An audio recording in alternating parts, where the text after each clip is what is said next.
Now, the next law is what is called the law of belief. Law of belief simply says that whatever you believe with feeling, and this is the key, with feeling, and the more emotion you put into a belief, becomes your reality. It becomes your reality because you will always act in a manner consistent with your beliefs.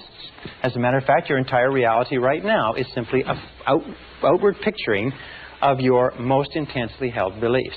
If you believe something that is positive or believe something that is negative, or as Henry Ford said, if you believe you can do a thing or if you believe you cannot, you are right.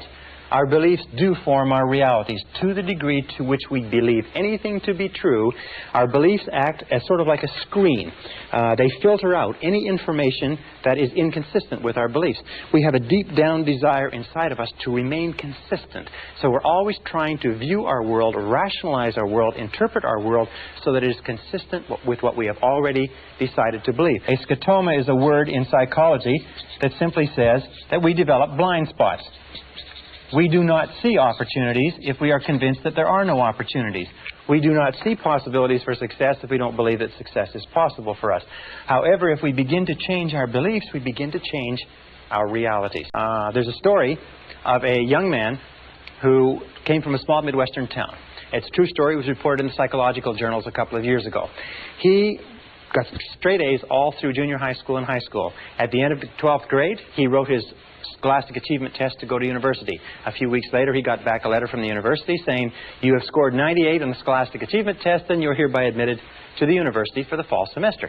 Well, he didn't know very much about Scholastic Achievement Tests, and he thought that the 98 was an IQ score. Now, an IQ score of 98 is slightly below average and is about 20 points below what is necessary for college-level work. He was convinced, and he just discarded his entire high school career, all the A's that he's gotten. He was convinced that he could not do college-level work, but he went off to college in the fall.